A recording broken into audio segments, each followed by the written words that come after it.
Before we move on to our red lines, which this will certainly apply to, let's revisit the communication that takes place between the school and the parent, which worked so well when we responded appropriately. The chain starts the same. The student behaves inappropriately. However, if the teacher responds inappropriately to whatever degree, then the student all of a sudden takes the initiative. Even before the teacher can communicate with administration, the student calls his parent.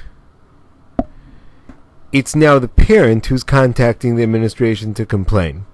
And especially those parents who know that the best defense is offense, that if they can get a complaint against the teacher, there'll be less of a complaint later against their student.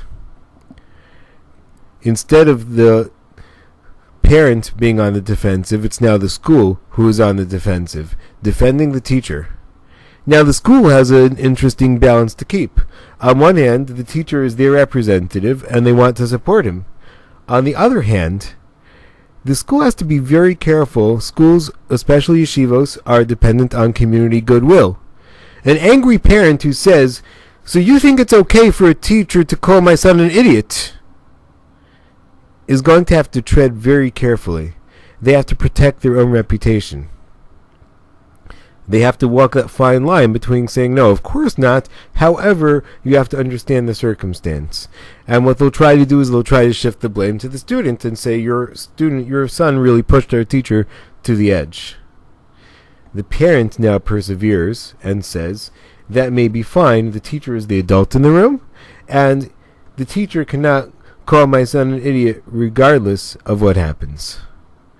The administration now goes back and speaks to the teacher, and the parent, for the rest of the year, will not pay attention to anything else the teacher says about his or her son. And instead of the teacher being empowered to teach, the student is empowered to misbehave. That 1 minute of anger can have devastating consequences for our classroom.